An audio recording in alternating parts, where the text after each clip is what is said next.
Eh bien salut tout le monde, c'est AZK. Aujourd'hui on va parler un petit peu de multi-chain. La dernière fois on a vu que c'était la panique autour de multi-chain, c'était pas terrible ce qu'il se passait et honnêtement même si la situation s'est arrangée aujourd'hui, je reste quand même méfiant par rapport à certains trucs.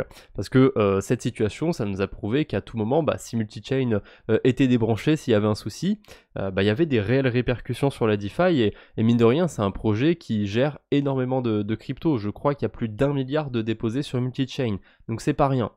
Bref, l'USDC, on peut à nouveau le bridger sur Kava, sur Telos, hein, c'est un des exemples que je vous avais montré dans ma précédente vidéo sur multi-chain. Donc tout est bien, qui finit bien, le bridge fonctionne à nouveau, forcément l'USDC sur Kava il est revenu à son peg, il est revenu à 1$, donc pour ceux qui aiment bien jouer des arbitrages risqués et tout, là c'était faisable.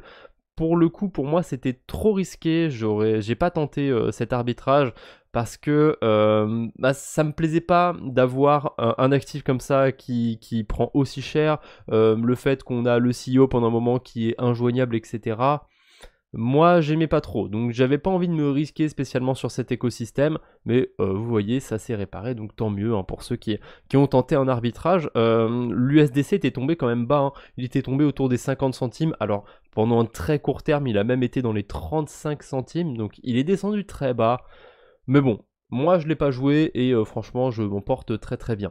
Évidemment, on peut se rendre sur le compte de Multichain et voir que ils n'ont pas encore communiqué là-dessus. Ça fait 2 jours que le bridge il est à nouveau actif sur ces écosystèmes. Ils n'ont pas communiqué là-dessus.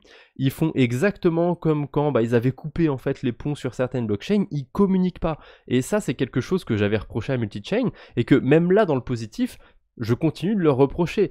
Les gars, au bout d'un moment, ça coûte pas grand chose de faire un tweet pour dire ça y est, ça a repris l'échange de certaines cryptos sur certaines blockchains, vous précisez quoi et hop.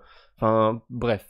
Du coup, à mon avis, ça m'étonne pas de voir un multi, donc c'est le token de multi-chain qui s'est bien pété la gueule hein, avec toutes ces actualités, qui a rebondi certes, mais franchement c'est pas fameux. Hein. Il était descendu vers 3$ et des poussières, il est toujours dans les 3$ et des poussières.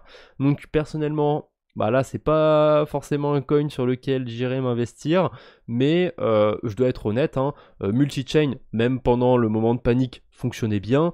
Maintenant, on peut renvoyer des cryptos sur les écosystèmes où c'était coupé, donc a priori, il n'y a pas trop de risque à utiliser multi-chain. Et c'est ce que j'avais dit, hein, de toute façon, dans la première vidéo. Le risque avec les bridges, c'est soit de déposer des liquidités dessus et qu'il y a un hack, soit de faire confiance à ce bridge et d'envoyer une crypto sur un écosystème où c'est backé par ce bridge. Voilà, c'est vraiment à ça qu'il faut faire attention et je pense que ça nous a servi un petit peu de leçon multi-chain.